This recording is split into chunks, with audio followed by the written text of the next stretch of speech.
स्वागत है आप सभी का जीएस मैग्नेट के इस यूट्यूब प्लेटफॉर्म पे। तो साथियों, आज के इस सेशन के माध्यम से हम लोग आगामी बिहार पुलिस परीक्षा के लिए जीके और जीएस के प्रश्नों को सॉल्व करेंगे। जो प्रश्न आपके बिहार पुलिस परीक्षा के सिलेबस पे आधारित है और 1 अक्टूबर के दिन जो परीक्षा हुआ था आपका बिहार पुलिस का फर्स्ट शिफ्ट और सेकेंड शिफ्ट, जो लेवल था प्रश्न का वही लेवल हम इस प्रैक्टिस सेट में लेकर के चल रहे हैं, जिससे आपका आगामी जब परीक्षा हो बिहार पुलिस का उसमें आपका प्रश्न छूटे ना आपसे। और आप सभी जानते हैं कि 1 अक्टूबर के दिन अधिकतर प्रश्न आपके इसी क्लास से आए थे और प्रूफ के लिए टेलीग्राम पर डाला भी गया है। मैं डेली आपको बताता हूं, अगर कोई न्यू स्टूडेंट है तो वहां पर जा कर के आप देख भी सकते हैं। तो इस सेशन के साथ जुड़िए और आप सभी लोग प्रश्नों को सॉल्व कीजिए। इस सेशन के प्रश्न आपके लिए काफ़ी ज़्यादा इंपॉर्टेंट है जो आपके बिहार पुलिस एग्जाम में छपेंगे। ठीक है, तो आइए ज़्यादा समय बर्बाद न करते हुए हम लोग आज के सेशन को शुरू करते हैं। सेशन शुरू करने से पहले अगर आप इस चैनल पर नए हैं तो चैनल को सब्सक्राइब करके बगल वाले घंटी को जरूर दबा दीजिएगा, ताकि कोई भी वीडियो बिहार पुलिस से संबंधित इस चैनल पर लाया जाए तो वीडियो का नोटिफिकेशन यूट्यूब के माध्यम से आपके फ़ोन पर मिले और आप आसानी से उस वीडियो को देख सकें। ठीक है, तो आइए हम लोग आज के सेशन के प्रश्नों को सॉल्व करते हैं। देखिए, सेशन का पहला प्रश्न आपके सामने है। मनुष्यों में आमाशयी ग्रंथियों से स्रावित होने वाला वह कौन सा अम्ल है जो भोजन के पाचन में सहायता करता है? ध्यान रखिएगा, यह प्रश्न काफ़ी ज़्यादा आपके एग्जाम के लिए इम्पोर्टेंट है, क्योंकि यह प्रश्न बिहार पुलिस और बिहार दरोगा के एग्जाम में पूछा जा चुका है। ठीक है, ध्यान रखिएगा, इस प्रश्न का सही जवाब जो लोग भी ऑप्शन सी बताए हैं हाइड्रोक्लोरिक अम्ल, उनका बिल्कुल सही जवाब है। इसी हाइड्रोक्लोरिक अम्ल का अगर केमिकल फार्मूला आपसे पूछे तो ध्यान रखिएगा HCl हो जाएगा। क्या हो जाएगा? HCl, आप लोग ध्यान रखिएगा। तो प्रश्न पहला का सही जवाब ऑप्शन नंबर सी होगा, ध्यान रखिएगा।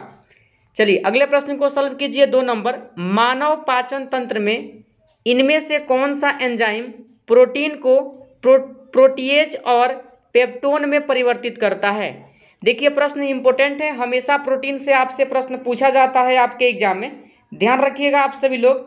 2 नंबर प्रश्न के लिए सही जवाब पेप्सिन हो जाएगा, ऑप्शन नंबर ए में दिया गया है, ध्यान रखिएगा। ठीक है, चलिए अगले प्रश्न को सॉल्व कीजिए।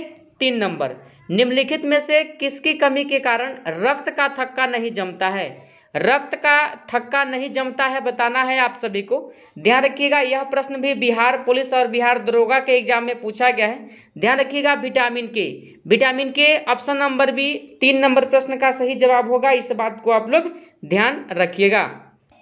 ध्यान रखिएगा, विटामिन के का रासायनिक नाम नेफ्थोक्विनोन होता है। ठीक है, आपसे एग्जाम में पूछ लिया जाए तो ध्यान रखिएगा, विटामिन के का रासायनिक नाम नेफ्थोक्विनोन होता है। ठीक है, तो ऑप्शन नंबर बी ध्यान रखिएगा 3 नंबर प्रश्न के लिए सही जवाब होगा। चलिए चौथे नंबर प्रश्न को सॉल्व कीजिए। निम्नलिखित में से किस विटामिन में नाइट्रोजन होती है? यानी कि नाइट्रोजन किस विटामिन में होता है? तो ध्यान रखिएगा, इस प्रश्न के लिए सही जवाब का अगर बात किया जाए तो ऑप्शन नंबर बी को ध्यान रखिएगा, विटामिन बी। विटामिन बी में क्या होता है? नाइट्रोजन होता है। ठीक है, अगला प्रश्न है आपका 5 नंबर, डैश एक पत्ती है जहां पत्रकों की रचना केंद्रीय सिरा के आसपास होती है। लगाइए इस प्रश्न का सही जवाब क्या होगा? तो ध्यान रखिएगा, ऑप्शन नंबर ए पिनेटली संयुक्त पत्ती आपके 5 नंबर प्रश्न का सही जवाब होगा, ऑप्शन नंबर ए में दिया गया। ठीक है, चलिए 6 नंबर प्रश्न को सॉल्व कीजिए। स्पर्श के कारण पौधों में होने वाली दिशात्मक वृद्धि डैश को कहा जाता है? बताइए किसे कहा जाता है? ध्यान रखिएगा, इस प्रश्न का सही जवाब थिग्मोनास्टी होगा, यहाँ पर ना रहना चाहिए, थिग्मोनास्टी हो जाएगा, ऑप्शन नंबर ए में दिया गया। ठीक है, इंपॉर्टेंट है आपके एग्जाम के लिए यह प्रश्न। ठीक है, 7वां नंबर प्रश्न है, विश्व में सबसे बड़ा गर्म रेगिस्तान कौन सा है? विश्व भर में आपसे पूछा गया है, ध्यान रखिएगा आप सभी लोग, सहारा, सहारा रेगिस्तान का नाम ध्यान रखिएगा, ऑप्शन नंबर बी आपके प्रश्न का सही जवाब हो जाएगा। ठीक है, जो अफ्रीका महादेश के ध्यान रखिएगा पश्चिमी भाग में फैला हुआ है। ठीक है, ऑप्शन नंबर बी को आप लोग ध्यान रखिएगा, 7 के लिए सही जवाब हो जाएगा। अगला प्रश्न है 8 नंबर, माउंट एटना जिसे यूरोप का सबसे सक्रिय ज्वालामुखी माना जाता है वह निम्नलिखित में से किस देश में स्थित है? देखिए, ज्योग्राफी से संबंधित प्रश्न है और आपके एग्जाम के लिए इंपॉर्टेंट है। इटली इस प्रश्न का सही जवाब होगा, ऑप्शन नंबर डी में दिया गया। ठीक है, चलिए अगला प्रश्न क्या है देख लीजिए 9 नंबर, मेघालय पठार की सबसे ऊंची चोटी कौन सी है? मेघालय पठार की सबसे ऊंची चोटी आपसे पूछा गया है, ध्यान रखिएगा, यानी कि शिलांग चोटी का नाम आप लोग ध्यान रखिएगा, ठीक है। शिलांग चोटी आपके प्रश्न का सही जवाब होगा, ध्यान रखिएगा। और यहीं पर ध्यान रखिएगा, गारो खासी यह पहाड़ी भी क्या है? मेघालय पठार का ही भाग है, ठीक है। ऑप्शन नंबर डी को ध्यान रखिएगा, 9 नंबर प्रश्न का सही जवाब होगा। अगला प्रश्न है आपका 10 नंबर, देख लीजिए, एक जरी की सीमांत आय होती है। एक जरी की सीमांत आय आपसे पूछा गया है, ध्यान रखिएगा, कीमत से कम होता है, कीमत से कम होता है। ऑप्शन नंबर सी को ध्यान रखिएगा, 10 नंबर प्रश्न का सही जवाब है। इकोनॉमिक्स से प्रश्न पूछा गया है, इंपोर्टेंट प्रश्न है, ध्यान रखिएगा।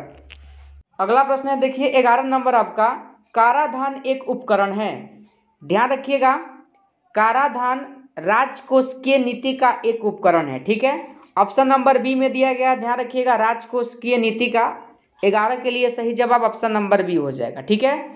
अगला प्रश्न है आपका 12 नंबर, निम्नलिखित में से कौन सा हिंद महासागर में दूसरा सबसे बड़ा द्वीप है? दूसरा सबसे बड़ा द्वीप आपसे पूछा गया है, ध्यान रखिएगा। आप सभी लोग जानते हैं कि हिंद महासागर विश्व का तीसरा सबसे बड़ा महासागर है, ठीक है।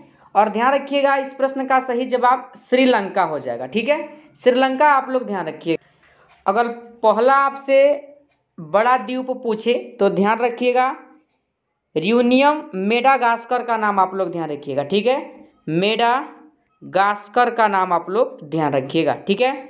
दूसरा पूछा है, ऑप्शन नंबर बी हो जाएगा, 12 के लिए सही जवाब। अगला प्रश्न है देखिए 13 नंबर, निम्नलिखित में से किस एक स्थान से भारत की 2 महत्वपूर्ण नदियों का उद्गम होता है, ठीक है, जिनमें एक उत्तर की तरफ प्रवाहित होकर के बंगाल की खाड़ी की तरफ प्रवाहित होने वाली दूसरी महत्वपूर्ण नदी में मिलती है, दूसरी महत्वपूर्ण नदी में मिलती है और दूसरी अरब सागर की तरफ प्रवाहित होती है। ध्यान रखिएगा, इस प्रश्न का सही जवाब अमरकंटक हो जाएगा। और अमरकंटक से 2 नदी निकलती है महत्वपूर्ण, एक है सोन नदी और एक है नर्मदा नदी, ठीक है।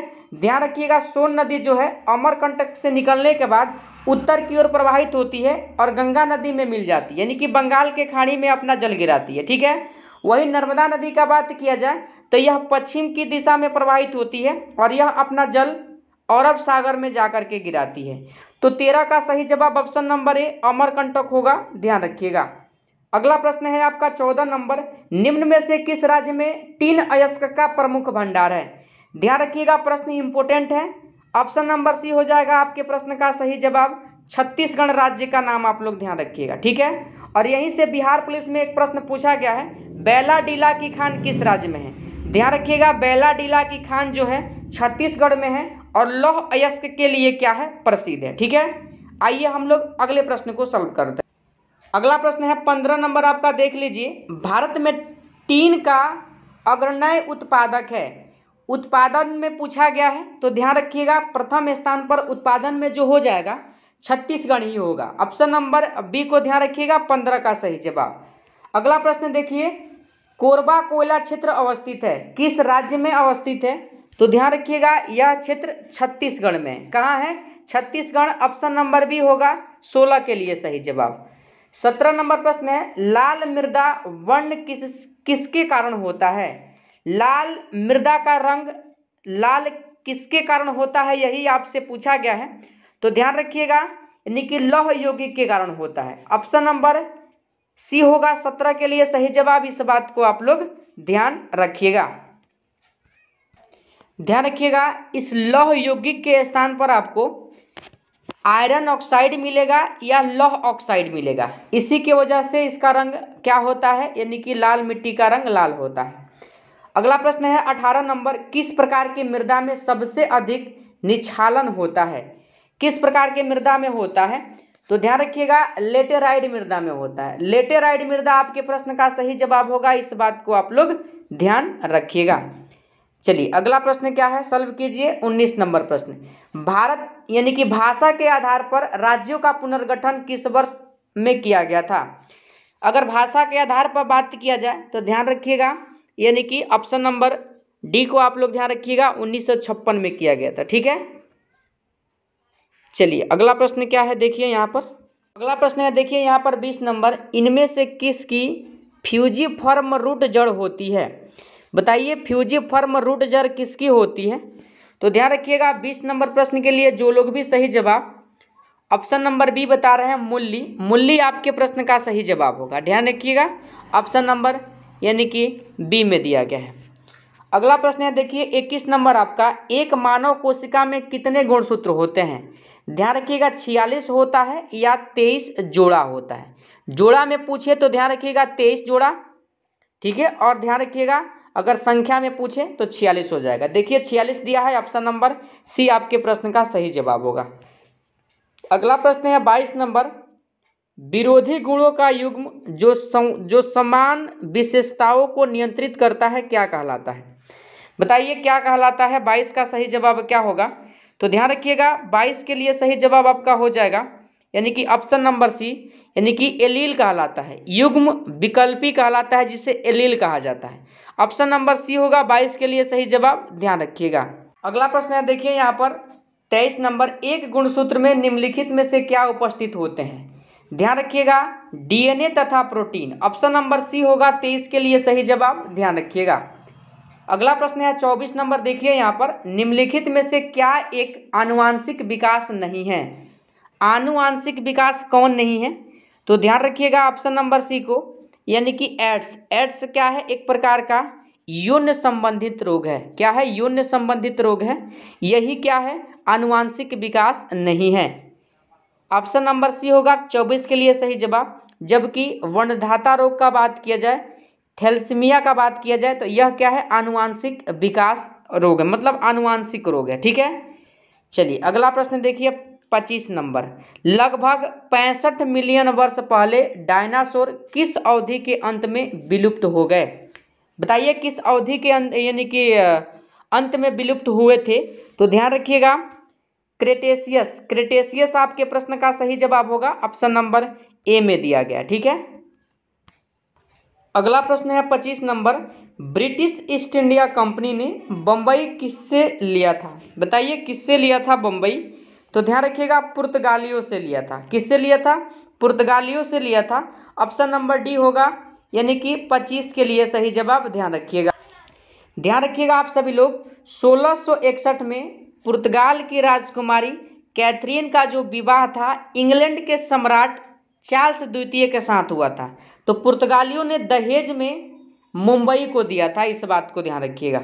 तो ऑप्शन नंबर डी होगा 25 के लिए सही जवाब, ध्यान रखिएगा।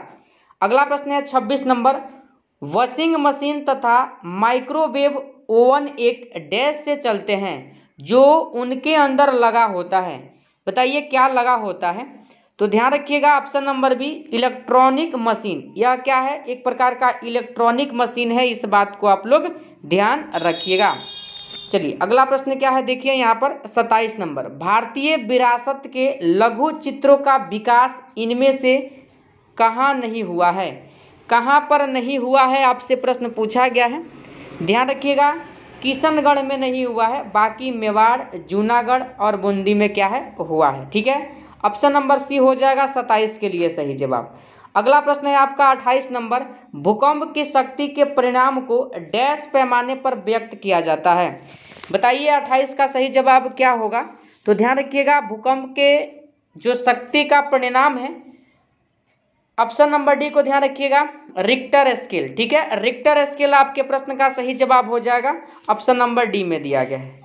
अगला प्रश्न देखिए, बिहार मद्य निषेध दरोगा के एग्जाम में यह प्रश्न पूछा भी गया था, यानी कि बड़ा जी सार्वत्रिक गुरुत्वीय स्थिरांक का एसआई मात्रक डैश होता है। हालांकि इसका वैल्यू आपसे पूछ लिया गया था। ध्यान रखिएगा आप सभी लोग, इस प्रश्न के लिए सही जवाब जो हो जाएगा यानी कि option number B, newton metre square प्रति केजी स्क्वायर, या ध्यान रखिएगा केजी इनवर्स 2 हो जाएगा। ऑप्शन नंबर बी होगा 29 के लिए सही जवाब। कमेंट में बताइए जी का मान कितना होता है? जी का मान कितना होता है? अगला प्रश्न है 30 नंबर, ध्वनि तरंग का आवर्तकाल 0.01 सेकंड है, इसकी आवृत्ति hz में ज्ञात करें। न्यूमेरिकल प्रश्न है, ध्यान रखिएगा आप सभी लोग। f बराबर क्या होता है? तो 1 बटा क्या होता है? t होता है, ठीक है। और जब इसको आप लोग सॉल्व कीजिएगा तो आपका सही जवाब क्या आ जाएगा, तो 100 HZ आ जाएगा। ठीक है, ऑप्शन नंबर ए में दिया गया है, ध्यान रखिएगा। 30 के लिए आपका सही जवाब होगा। 31 नंबर प्रश्न है, निम्नलिखित में से कौन सा राज्य देश का पहला LPG युक्त और धुआं मुक्त राज्य बन गया है। यह प्रश्न भी बिहार पुलिस में पूछा गया था 1 अक्टूबर को, आप लोग ध्यान रखिएगा। और आपके इस प्रश्न का सही जवाब option number B Himachal Pradesh हो जाएगा। ठीक है, हिमाचल प्रदेश का नाम आप लोग ध्यान रखिएगा। प्रश्न है 32 नंबर, GST शासन के अंतर्गत रचना योजना में करदाताओं को डैश रिटर्न भरना होगा। बताइए क्या भरना होगा, तो ध्यान रखिएगा त्रैमासी। त्रैमासी आपके प्रश्न का सही जवाब ऑप्शन नंबर सी हो जाएगा, ध्यान रखिएगा। ठीक है, चलिए अगला प्रश्न क्या है, देखिए यहाँ पर 33 नंबर, नासा के द्वारा खोजे गए 8वें ग्रह जो केपलर यानी कि 90 की परिक्रमा कर रहा है का नाम क्या है। आपसे नाम पूछा गया है। देखिए इसका नाम आप लोग ध्यान रखिएगा, केपलर यानी कि 91 आई आप लोग ध्यान रखिएगा, केपलर 90 आई आप लोग ध्यान रखिएगा। ऑप्शन नंबर सी होगा 33 के लिए सही जवाब।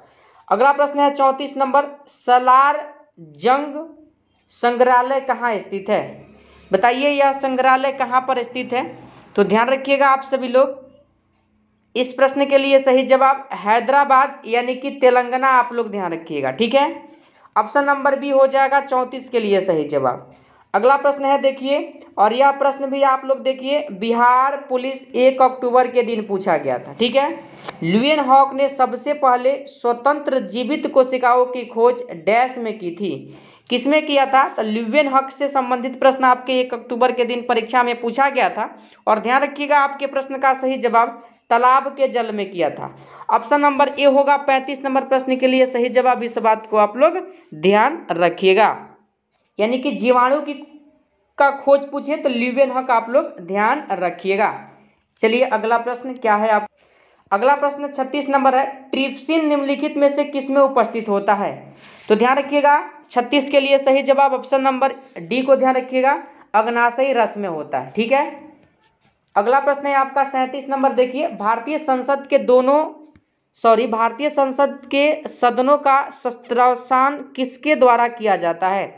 बताइए किसके द्वारा किया जाता है, तो देखिए ऑप्शन नंबर डी को ध्यान रखिएगा, भारत के राष्ट्रपति। ऑप्शन नंबर डी होगा 37 के लिए सही जवाब। 38 नंबर प्रश्न है, लोकसभा में वोटिंग के दौरान पहले चरण में कौन मत नहीं डाल सकता है। बताइए कौन नहीं डाल सकता है, तो अध्यक्ष नहीं डाल सकता है। ऑप्शन नंबर ए को आप लोग ध्यान रखिएगा। ठीक है, अगला प्रश्न है 39 नंबर, निम्नलिखित में से किस औषधि का उपयोग अपच का उपचार के लिए होता है। अपच के उपचार में आप लोग ध्यान रखिएगा ऑप्शन नंबर सी एंटासिड का प्रयोग किया जाता है। ठीक है, चलिए अगला प्रश्न है 40 नंबर, पदार्थ का परमाणु सिद्धांत किसने प्रतिपादित किया था। परमाणु सिद्धांत का अगर बात किया जाए तो ध्यान रखिएगा डाल्टन ने किया था। किसने किया था, डाल्टन ने किया था 1808। डेट आप लोग कंफर्म में मत यानी कि कंफ्यूज में मत रहिएगा, 1-2 साल इधर उधर आपको मिल जाएगा। ठीक है, ऑप्शन नंबर बी होगा डाल्टन आप लोग ध्यान रखिएगा। 40 नंबर प्रश्न का सही जवाब। 41 नंबर प्रश्न है, जनसंख्या के मामले में पाकिस्तान विश्व में किस स्थान पर है। वर्तमान समय में 2023 के डाटा के अनुसार अगर आप लोग देखिएगा तो भारत पहले नंबर पर आ गया है और चीन चला गया है दूसरे नंबर पर। लेकिन प्रश्न के अनुसार अगर आप लोग डाटा देखिएगा तो ध्यान रखिएगा पांचवें नंबर पर है। ऑप्शन नंबर डी होगा 41 के लिए आपका सही जवाब। ठीक है, अगला प्रश्न है देखिए यहाँ पर 42 नंबर, किस शस्त्र में कांग्रेस पार्टी का विभाजन हुआ। किस सत्र में कांग्रेस पार्टी का विभाजन हुआ, तो ध्यान रखिएगा सूरत अधिवेशन 1907 आप लोग ध्यान रखिएगा, नरम दल और गरम दल। ठीक है, ऑप्शन नंबर डी को ध्यान रखिएगा, इंपॉर्टेंट प्रश्न है, पूछा भी गया है। प्रश्न है देखिए 43 नंबर, अटल सुरंग टनल से किन 2 शहरों के बीच की दूरी कम हो गई है। बताइए किन 2 बीच के शहरों की दूरी कम हुई है, तो ध्यान रखिएगा मनाली से लेह। मनाली से लेह आपके प्रश्न का सही जवाब होगा। कितना दूरी कम हुआ है, तो 9.2 किलोमीटर आप लोग ध्यान रखिएगा। ठीक है, ऑप्शन नंबर बी आपके 43 नंबर प्रश्न का सही जवाब होगा। अगला प्रश्न है 44 नंबर, पंडित भीमसेन जोशी है। क्या है भीमसेन जोशी, तो हिंदुस्तानी गायक आप लोग ध्यान रखिएगा, ऑप्शन नंबर सी। अगला प्रश्न है देखिए 45 नंबर, कार्डमम पहाड़ी कहाँ अवस्थित है? कार्डमम पहाड़ी कहाँ अवस्थित है? पहाड़ी से संबंधित हमेशा प्रश्न पूछा जाता है। केरल, आप लोग ध्यान रखिएगा, ऑप्शन नंबर सी होगा 45 नंबर प्रश्न के लिए सही जवाब। ठीक है, अगला प्रश्न है 46 नंबर, विश्व का सबसे ऊंचा ज्वालामुखी पर्वत कोटोपैक्सी कहाँ स्थित है? कोटोपैक्सी कहाँ स्थित है? तो ध्यान रखिएगा, ऑप्शन सी इक्वाडोर। इक्वाडोर आपके प्रश्न का सही जवाब होगा, ध्यान रखिएगा।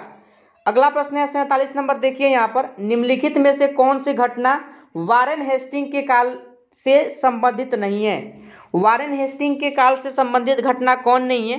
तो ध्यान रखिएगा, यानी कि हेल्बरी कॉलेज की स्थापना, हेल्बरी कॉलेज की स्थापना वारेन हेस्टिंग से संबंधित नहीं है, इस बात को आप लोग ध्यान रखिएगा। चलिए, अगला प्रश्न है आपका 48 नंबर, निम्नलिखित में से किस युद्ध के पश्चात बाबर ने गाजी की उपाधि धारण की थी? गाजी की उपाधि धारण आप लोग ध्यान रखिएगा, ऑप्शन सी खनवा का युद्ध। खनवा का युद्ध ध्यान रखिएगा 1527 में हुआ था। ठीक है, राणा सांगा और बाबर के बीच हुआ था, इस बात को आप लोग ध्यान रखिएगा। अगला प्रश्न है 49 नंबर, किस पंचवर्षीय योजना के दौरान कृषि उत्पादन की विकास दर नकारात्मक थी? नकारात्मक थी, ध्यान रखिएगा, तीसरी पंचवर्षीय योजना। तीसरी पंचवर्षीय योजना आपके प्रश्न का सही जवाब होगा, ऑप्शन नंबर ए, आप लोग ध्यान रखिएगा। अगला प्रश्न है देखिए आपका 50 नंबर और सेशन का लास्ट प्रश्न है, ध्यान रखिएगा, निम्नलिखित में से किसे वित्तीय लेन देन के रूप में निर्दिष्ट ऋण साधन नहीं कहा जा सकता है? किसे नहीं कहा जा सकता है? तो ध्यान रखिएगा, इस प्रश्न का सही जवाब स्टॉक हो जाएगा। स्टॉक ऑप्शन नंबर सी में दिया गया है। आज के सेशन का 50 प्रश्न आपका कंप्लीट हुआ। आपका कितना स्कोर हो पाया इस सेशन में कमेंट में जरूर बताइए। देखिए, आप सभी लोग इतना नॉर्मल मत हो जाइए कि एग्जाम का डेट अभी नहीं आया है तो नहीं पढ़ेंगे।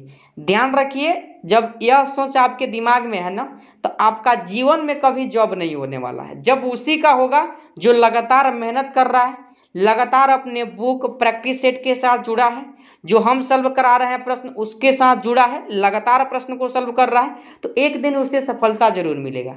इसलिए अगर आप सभी लोग इजी में लेकर के चल रहे हैं तो इजी में मत लीजिए, कुछ मिनट निकालिए, क्लास के साथ जुड़िए, उसके बाद सारा समय अपना रिवीजन में लगाइए, अपने प्रैक्टिस सेट बुक में लगाइए, अपने सिलेबस को पढ़िए, रिवीजन कीजिए, वही आपको सफल बनाएगा। ठीक है, तो चलिए आज के सेशन को यहीं पर समाप्त करते हैं। सेशन समाप्त करने से पहले सेशन अच्छा लगा हो लाइक शेयर जरूर कर दीजिएगा। चैनल पर नए हैं, प्रैक्टिस सेट को सॉल्व करने के लिए जरूर चैनल को सब्सक्राइब कर दीजिएगा। ठीक है, तो चलिए अगले सेशन में मिलते हैं, तब तक के लिए जय हिंद जय भारत।